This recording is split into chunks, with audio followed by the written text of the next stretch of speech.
Thanks very much. So my name is Dr. Penny Fiddler. I'm the Chief Executive of the UK Association for Science and Discovery Centres that brings together all the science centres like at Bristol from across the UK. So in November 2015, Britain, or the UK, sends our very first British-sponsored astronaut into space. It's not the very first British-born astronaut, but it's the first one we've paid for, the first one the government is supporting and going up under a British flag. So it's quite a big deal. It's never happened before. We've put in money. It's unlikely to happen again. And actually, we've put in 16 million, which usually gets you about a month or a few weeks in space. We've got 6 months in space.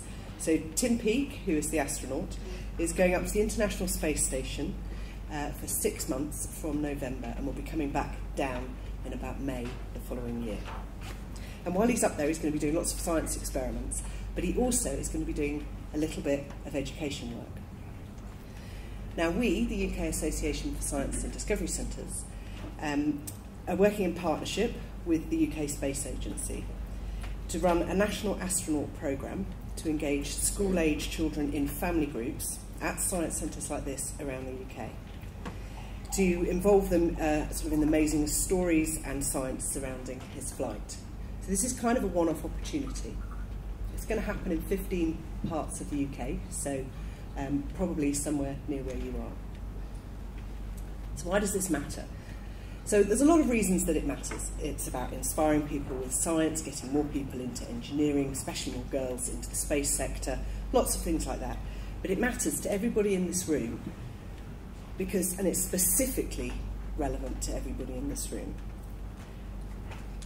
because we all know this is why we're all here. As a nation and as a global society, we've got some pretty major challenges ahead. It's what we've all been talking about for most of today. And we need new ways to tell the story, new ways for people to sit up and take notice.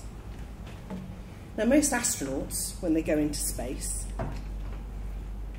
largely they have an epiphany. So mainly they're fighter pilots. You've got to understand, they haven't really been thinking about this too much. They go up into space, they look down, and they speak in a very highly emotional way about what they see and what they feel. And generally, they talk about looking at this fragile planet, just with this skin of atmosphere that protects us all from the hostile nature of space. You've got to remember, they're in a tin can, floating around, where all their oxygen, water, food, everything has to be taken up to them.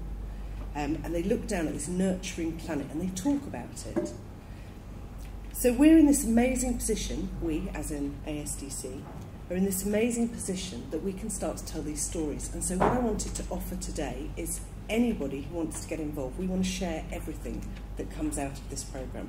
If there's anything in terms of imagery, so for example, looking at these images, we can share all of these images. If you can see a way that your organisation can promote thinking about the planet as a global system, thinking about the carbon on the planet, the water on the planet, thinking about the planet as a global ecosystem, then we're happy to share everything. There'll be family shows, resources, lots of things online. There's Facebook, Twitter, all of those sorts of things.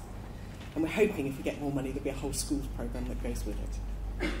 So it's really just getting people starting to think that we're actually on a rock hurtling through space at a very, very fast speed, surrounded just by this atmosphere, and everything's taken care of for us on this planet. You know, water is all there, food is all there, oxygen is all there. How do we get people thinking about those stories and using this as literally a one-off opportunity? So this is the view from the International Space Station.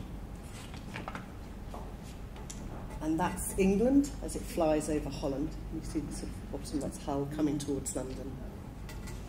These images will be coming out all the time. You'll have somebody who was born in Chichester, went to school here, went through a sort of normal life that ended up as a fighter pilot, however normal that is, who'll be up in space. This is lightning happening on the planet, on our planet, taken from the International Space Station. So just to close by saying, we, the Association for Science and Discovery Centres, have 20 million visitors every year. And that's 385,000 each week, half of whom are girls.